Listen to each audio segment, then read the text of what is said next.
শুরু করছি সিংহ রাশির পূর্ব ফাল্গুনী নক্ষত্রের ফেব্রুয়ারি মাসের রাশিফল। এই রাশিফলে দেখা যাচ্ছে পূর্ব ফাল্গুনী নক্ষত্রের জাতক জাতিকারা মাসের শুরুর দিকে অধিক স্ট্রাগল করবে, অধিক সংগ্রাম সংঘর্ষ করবে এবং মাসের শেষ দিক অনেক ভালো সময় কাটাবে। তো কিভাবে এবং কখন কোন কোন দিন তাদের কেমন যাবে তার একটা সামগ্রিক বিশ্লেষণ থাকছে আজকের রাশিফলে। ফেব্রুয়ারির রাশিফল আমি দুইটা ভাগে ভাগ করে তারপর বিশ্লেষণ করেছি। সেটা হচ্ছে সিংহের ঘরের অধিপতি রবি এবং এই পূর্ব ফাল্গুনী নক্ষত্রের অধিপতি শুক্র। সুতরাং শুক্র এবং রবিকে এই রাশিফল বিশ্লেষণের সময় অধিক গুরুত্ব দিয়ে বিশ্লেষণ করেছি। শুক্র সবসময় আরাম আয়েশ করতে চাই, শুক্র পরিশ্রম না করে টেকনিক্যালি কাজ করতে চাই। অন্যদিকে রবি পরিশ্রম করে কিন্তু তার বুদ্ধি খাটিয়ে কৌশল দিয়ে শারীরিক পরিশ্রম করে শরীরের ঘাম ঝরিয়ে পরিশ্রম করা রবির কাজ না। শুক্রও তাই, সেও এরকম পরিশ্রম পছন্দ করে না। তার মানে বোঝা যাচ্ছে যে পূর্ব ফাল্গুনী নক্ষত্রের জাতক জাতিকারা তাদের স্ট্রাগলের কথা বলা হলেও সেখানে কিন্তু তাদের স্ট্রাগলটা এই পর্যায়ের হবে না যে তাদের অনেক বেশি গায়ে খাটতে হবে, অর্থাৎ শরীরের ঘাম ঝরে এরকম পরিশ্রম করতে হবে, এমনটা কিন্তু না। এখন আমি বিশ্লেষণ শুরু করি। বিশ্লেষণের ক্ষেত্রে আমি যে কাজটি করেছি, শুক্রকে প্রাধান্য দিয়েছি, দিয়ে স্ট্রাগল এবং কমফোর্ট অর্থাৎ একদিকে সংগ্রাম অন্যদিকে আরামায়েশ, এই দুই ভাগে ভাগ করেছি সমস্ত গ্রহকে। তো আমি এখন আপনাদেরকে বলবো যে কোন গ্রহ কেমন ফল দেয়। যেমন চন্দ্রকে যদি বলি, চন্দ্র তো এখানে দ্বাদশপতি অর্থাৎ ব্যয় করাবে, কিন্তু চন্দ্র একটা কমফোর্টের গ্রহ, অর্থাৎ চন্দ্র কখনো পরিশ্রম করে না, পরিশ্রম করাতেও চায় না। শুক্রও পরিশ্রম করে না, করাতেও চায় না। বুধও তাই, সে অধিক পরিশ্রম করতে চায় না। অন্যদিকে কেতু, সেও পরিশ্রম করতে চায় না এবং পরিশ্রম করাতেও চায় না।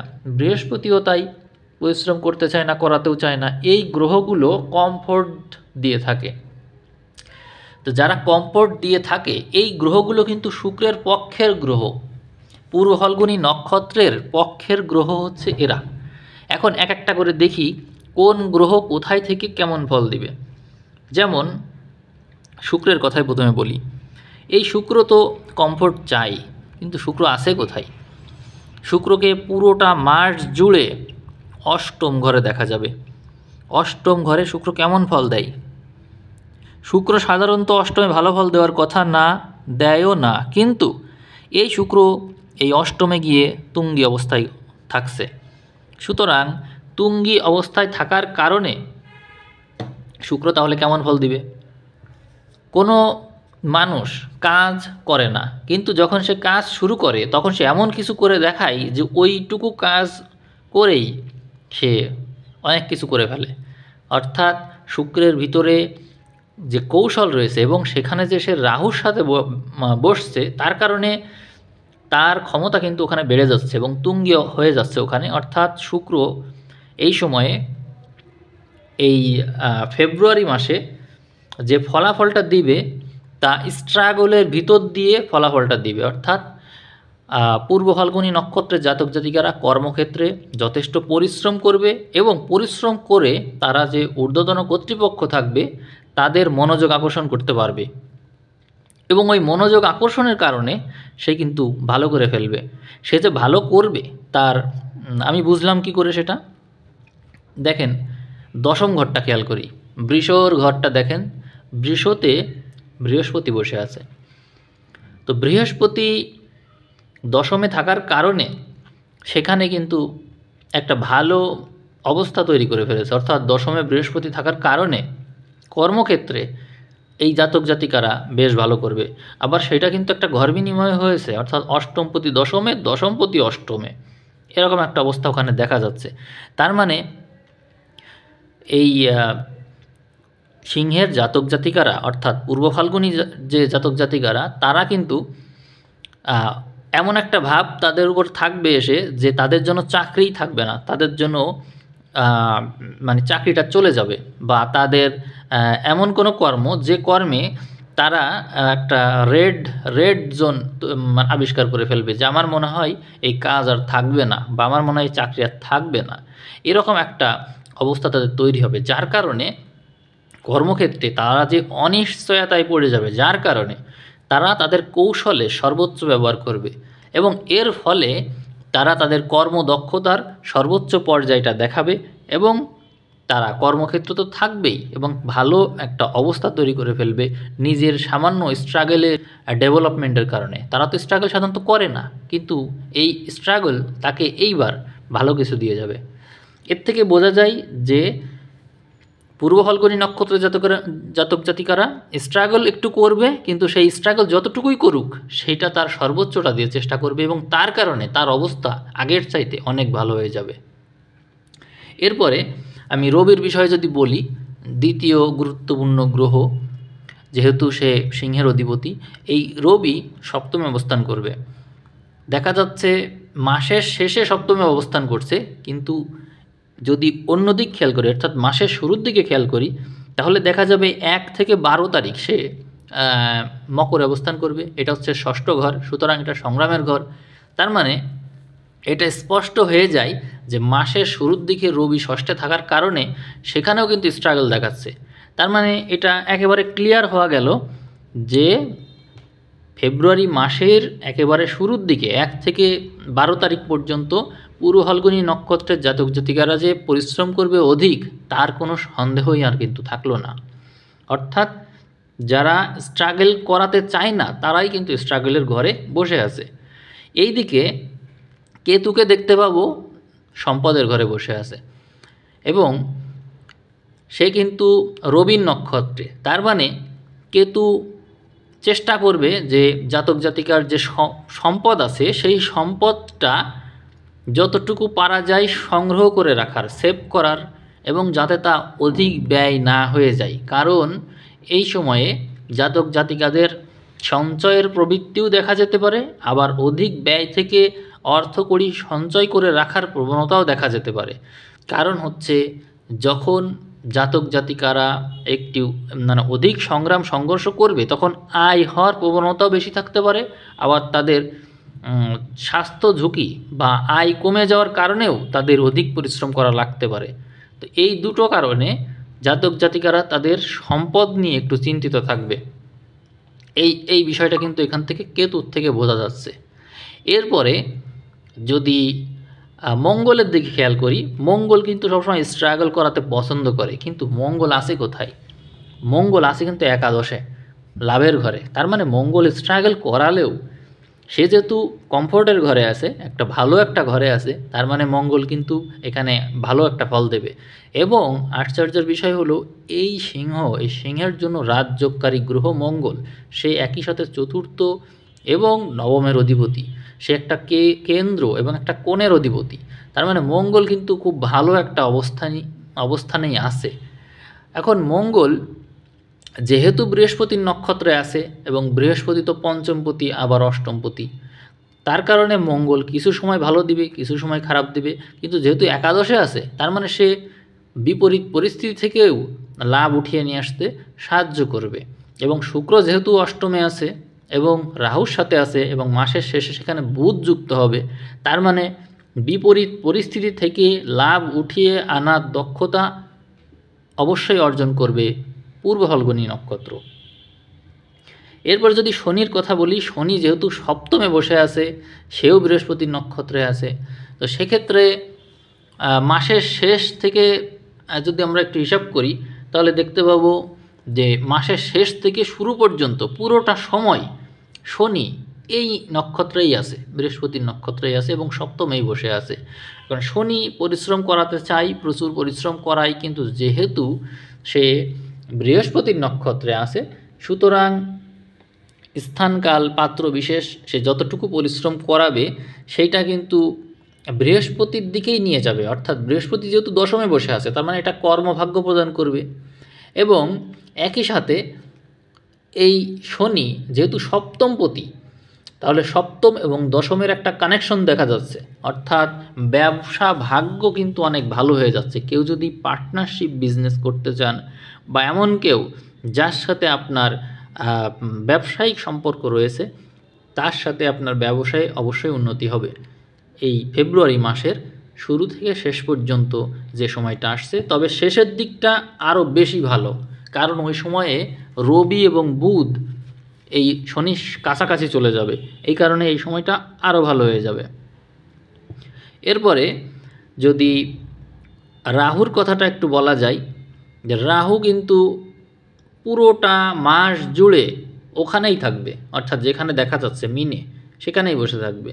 তো রাহু সাধারণত নেগেটিভ, সুতরাং রাহু নেগেটিভ ঘরে থাকলে সে আরও বেশি যে নেগেটিভিটি, সেই নেগেটিভিটির আওতায় কিন্তু সে আর থাকছে না, কারণ হচ্ছে রাহু নেগেটিভ, সে আছে একটা নেগেটিভ ঘরে, সুতরাং নেগেটিভ কেটে গেল। এবং রাহু যে খারাপ ফল ওখানে দিবে কেন?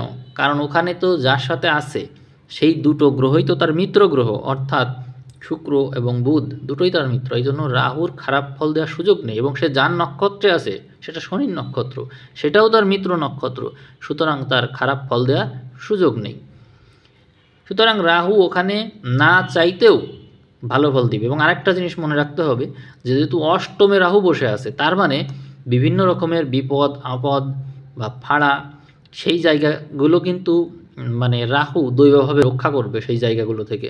কারণ ভালো গ্রহ অষ্টমে পড়লে সে দুর্বল হয়ে যায়, কিন্তু খারাপ গ্রহ বা বিপজ্জনক গ্রহ অষ্টমে থাকলে সে আরও শক্তিশালী হয়ে যায় এবং শুভ ফল দেয়। সুতরাং ওইখানে রাহু থাকার কারণে শুক্র বুধ এরা আরও শক্তিশালী হয়েছে, এবং ওই জায়গাটা থেকে এই পূর্ব ফাল্গুনী নক্ষত্রের জাতক জাতিকারা আরও বেশি লাভ উঠিয়ে নিয়ে আসতে পারবে, এমনটাই আমি মনে করছি। এই বুধ দ্বিতীয়পতি এবং একাদশপতি এই পূর্ব ফাল্গুনী নক্ষত্রের জন্য। এখন বুধ আছে মাসের শুরুর দিকে 1 থেকে 10 তারিখে দেখা যাবে যে বুধকে ষষ্ঠ স্থানে আছে বুধ, এবং মাসের একদম শেষের দিন বুধ চলে যাবে অষ্টমে, অর্থাৎ যেখানে এখানে চিত্রে দেখানো হচ্ছে। আর বাকি যে দিনগুলো আছে সেই দিনগুলোই কিন্তু বুধকে, অর্থাৎ 11 তারিখ থেকে 27 তারিখ পর্যন্ত বুধকে দেখা যাবে কুম্ভে, অর্থাৎ সপ্তমে। তো সেই ক্ষেত্রে বুধ কিন্তু ভালো একটা অবস্থানে চলে আসলো শনির ঘরে, শনি তার মিত্র, তার সাথে, এবং সাথে এখানে এক সময় রবিও চলে আসবে, অর্থাৎ 13 তারিখ থেকে সেখানে রবিও চলে আসবে। তার মানে রবি এবং শনি রবির ভিতরে তো আমরা জানি শত্রুতা আছে, কিন্তু শনি রবির মাঝখানে কিন্তু বুধ চলে আসছে। বুধ মধ্যস্থতাকারী গ্রহ, এই কারণে শনি এবং রবির মাঝখানে বুধ থাকার কারণে শনি রবির যে ঝামেলাটা সেটা কিন্তু পাওয়া যাচ্ছে না, শুধুমাত্র বুধ অবস্থান করার কারণে মধ্যস্থতাকারী গ্রহ রয়েছে। তো সেক্ষেত্রে কিন্তু সিংহের কিন্তু ওই প্রবলেমটা হচ্ছে না, বরং লগ্নপতি হিসাবে রবি সপ্তমপতি শনির সাথে যুক্ত হয়েছে, এবং সেখানে বুধ দ্বিতীয়পতি, অর্থাৎ আমাদের যে প্রতিবেশী সেইটার অধিপতি বা একাদশপতি লাভের অধিপতি, সেইটা ওখানে যুক্ত হওয়ার কারণে উল্টো ফল হিসাবে এই পূর্ব ফাল্গুনী নক্ষত্রের জাতক জাতিকাদের বিয়ের সম্বন্ধ আসতে পারে, এবং বিয়ে হওয়ার প্রবল সম্ভাবনা রয়েছে এই ফেব্রুয়ারিতে।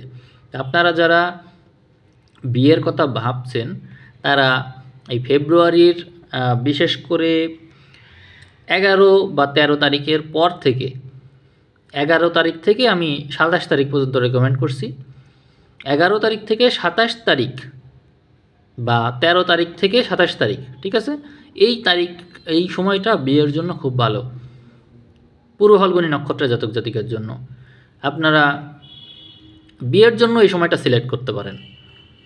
আর কর্মভাগ্যের কথা বলবো, যেহেতু আপনার পঞ্চমপতি বৃহস্পতি দশমে বসে আছে, সুতরাং আপনি এই সময়ে মাসের শুরুর দিকে স্ট্রাগল করবেন এবং তার ফলাফল মাসের মাঝভাগে বা শেষ ভাগে পাবেন। এখানে বৃহস্পতি যেহেতু চন্দ্রের নক্ষত্রে আছে, সুতরাং এই সময় আপনি এমন কোনো কাজ করবেন যে কাজগুলো মানুষের সাথে সম্পর্কিত, অর্থাৎ মানুষের কাজে লাগে, মানুষের কল্যাণ হয় এমন কোনো কাজ, বা এমন কোনো কাজ যা ক্রিয়েটিভ আইডিয়া সৃষ্টি করতে পারে। আবার এমনও হতে পারে যে শিক্ষার উদ্দেশ্যে বা উচ্চশিক্ষার উদ্দেশ্যে বিদেশে যাচ্ছেন বা বাইরের দেশে যাচ্ছেন বা বাড়ি থেকে দূরে যাচ্ছেন, এমন সম্ভাবনা কিন্তু রয়েছে। তো সিংহ রাশির অধিপতি রবি। তো রবি হওয়ার কারণে রবির সাধারণত শত্রু হিসেবে রাহুকে মনে করা হয়, শনিকে মনে করা হয়। এই গ্রহগুলো বেশি নেগেটিভ হয়ে থাকে। কিন্তু যেহেতু আমি কথা বলছি সিংহ রাশির পূর্ব ফাল্গুনী নক্ষত্র নিয়ে, যার অধিপতিই শুক্র, সেই ক্ষেত্রে কিন্তু এখানে পুরো জন্মছকের ভিতরে কেউই তার বিশেষ শত্রু থাকলো না। তবে একটু নেগেটিভ অধিপতি হিসেবে যদি আমরা দেখি তাহলে চন্দ্রকেই একমাত্র দেখা যায়, আর কোনো নেগেটিভ অধিপতি নেই, সবগুলোই শুভ। যেহেতু পূর্ব ফাল্গুনী নক্ষত্র হচ্ছে মূল অধিপতি, এই জন্য শুধু চন্দ্রটাই নেগেটিভ। তো সেই ক্ষেত্রে আমি কয়েকটা দিন সাজেস্ট করব যে দিনগুলোতে আপনারা একটু সাবধানে থাকবেন বা দিনগুলো একটু মেনে চলবেন। সেই ক্ষেত্রে আমি ফেব্রুয়ারি মাসের কথা বলছি, 2 তারিখ, 3 তারিখ, 9 তারিখ এবং 10 তারিখ, এই কয়টা দিনকে আমি একটু বেশি গুরুত্ব দিয়ে দেখছি। এই দিনগুলোতে আপনারা চেষ্টা করবেন একটু মেনে চলার। এই দিনগুলোকে কেন এই দিনগুলোকে মেনে চলতে বলছি কেন? কারণ হচ্ছে এই দিনগুলো একটু সাবধানে থাকার প্রয়োজন আছে। কারণ গ্রহ নক্ষত্রে আমি সবগুলো একটু বিশ্লেষণ করে দেখলাম যে আপনাদের যে নাড়ি আছে সেই নাড়িতে যে নাড়িগুলো আর কি আপনাদের জন্য সাংঘাতিক নাড়ি বা বিনাশ নাড়ি, সেই নাড়িগুলোতে ওই দিন চন্দ্র ওর উপর দিয়ে যাবে, ফলে ওই নাড়িগুলোর শক্তি বেড়ে যাবে। দেখা যাবে যে হতে পারে তার প্রভাবে আপনি কোনো বিপদে পড়লেন। এই জন্য আমি একটু সাবধান থাকতে বললাম এই সময়টা। এছাড়া বাকি দিনগুলো আপনার ভালোই, অর্থাৎ 10 তারিখের পর থেকে, এখানে আমি কিন্তু 2 থেকে 10 তারিখ পর্যন্তই বিশ্লেষণ বিশেষভাবে দেখালাম এবং সাবধানবাণী এর ভিতরেই রয়েছে। আর বাকি দিনগুলো অত বেশি সমস্যা নেই আপনার। সিংহ রাশির জাতক জাতিকাদের মূল অধিপতি শুক্র হওয়ার কারণে তারা এমনিতেই সচেতন এবং টেকনিক্যাল, সুতরাং তারা যে কোনো বিপদ আপদ সব কিছুকেই ওভারটেক করে সামনে এগিয়ে যেতে পারে। এক্ষেত্রে আমি আপনাদের বিবাহের বিষয়টা আগে ক্লিয়ার করলাম, আপনাদের সম্পদের ঘরের কথাও বললাম, আপনাদের স্বাস্থ্যের ঘরে রবি চন্দ্রের তো সবসময় আনাগোনা থাকেই, শনির সবসময় দৃষ্টি থাকছে। তো সেই ক্ষেত্রে আপনাদের শরীর স্বাস্থ্যে দেখা যাবে যে আপনারা মোটামুটি পুরো ফেব্রুয়ারি মাস জুড়েই সবসময় একটা টেনশনের একটা ভাব, সবসময় যারা জীবনের প্রতি যাদের কোনো মায়া থাকে না, সবসময় একটা হতাশ ভাব, এটা ফেব্রুয়ারি মাসের পুরোটা সময় ধরেই আপনার ভিতরে একটা হতাশ ভাব এটা দেখা যাবে। কিছুতেই যেন কিছু হচ্ছে না, অর্থাৎ যাই করেন আপনি তৃপ্ত না, আপনি সন্তুষ্ট না, কোনো কিছুতে আপনি সন্তুষ্ট হতে পারছেন না। এই জিনিসটা আপনার ভিতরে পুরো ফেব্রুয়ারি মাস জুড়েই দেখা যাবে। তবে তার প্রভাব কমবে। কখন কমবে? মাসের যখন 11 তারিখ পৌঁছে যাবেন আপনি, ফেব্রুয়ারি মাসের 11 তারিখ থেকে আপনার ভিতরে এই ডিসকমফোর্ট অর্থাৎ অসন্তুষ্টির যে বোধ ছিল সেটা কমতে শুরু করবে। অর্থাৎ মাসের শুরুতেই আপনার ভিতরে থাকছে অসন্তুষ্টি, কিন্তু মাসের 10 তারিখের 11 তারিখের পর থেকে কিন্তু আর এগুলো থাকছে না। এরপরে আপনার প্রচেষ্টার কথা বলবো। আপনার প্রচেষ্টা তো বাড়বে, এ কথা তো একেবারে শুরুতেই বলেছিলাম যে এই সময়ে মাসে আপনি প্রচুর প্রচেষ্টা করবেন। এবং যদি শিক্ষার কথা বলি, যারা পড়াশোনার ব্যাপারে আগ্রহী তাদের ওই ঘরটাই বৃহস্পতির দৃষ্টি থাকার কারণে তারা যারা বাচ্চা বা যারা পড়ালেখা করছে এখনও চাকরি বাকরির জন্য, তাদের পড়ালেখার প্রতি পুরো মাস ধরে আগ্রহ থাকবে, এটা নিয়ে কোনো সন্দেহ নেই। কারণ কি? কারণ ওখানে বৃহস্পতির দৃষ্টি রয়েছে এবং বৃহস্পতি পঞ্চমপতির নক্ষত্রে অবস্থান করে দৃষ্টি দিচ্ছে, যার কারণে পড়ালেখার প্রতি সবারই আগ্রহ থাকবে। এবং এই আগ্রহ আরও বেশি বেড়ে যাবে 21 তারিখ, জানুয়ারি মাসের 21 তারিখ, অর্থাৎ আগের মাসের গত মাস, সেই মাসের 21 তারিখ থেকে এই আগ্রহটা আরও বেশি বেড়ে যাবে। পড়ালেখার প্রতি বাচ্চারা হঠাৎ করে মনোযোগী হয়ে উঠবে, কারণ মঙ্গল তখন নিঃস্বস্ত ভাব ছেড়ে মিথুনে যাবে এবং মিথুন থেকে পঞ্চমে দৃষ্টি দিচ্ছে। রাজযোগকারী গ্রহের দৃষ্টি পড়ছে পঞ্চমে, যেটা খুবই ভালো হয়ে গেল। এই কারণে পড়ালেখার প্রতি সবাই আগ্রহ বাড়বে এবং উন্নতি হবে। চাকরির ঘরে মাসের মাঝামাঝি সময়ে অর্থাৎ 12-13 তারিখের পর থেকে রবি বুধ যুক্ত হচ্ছে। এই কারণে ষষ্ঠ স্থানে থাকার কারণে পড়ালেখার প্রতি, চাকরি বাকরির প্রতি সবার আগ্রহ বাড়বে এবং সবাই সেই ব্যাপারে উন্নতিও করবে। তো কেমন লাগলো রাশিফল আপনারা অবশ্যই জানাবেন, ভালো লাগলে অবশ্যই কমেন্ট করবেন, আর নেক্সট মাসে দেবো কিনা অবশ্যই কমেন্ট করে জানাবেন। ধন্যবাদ।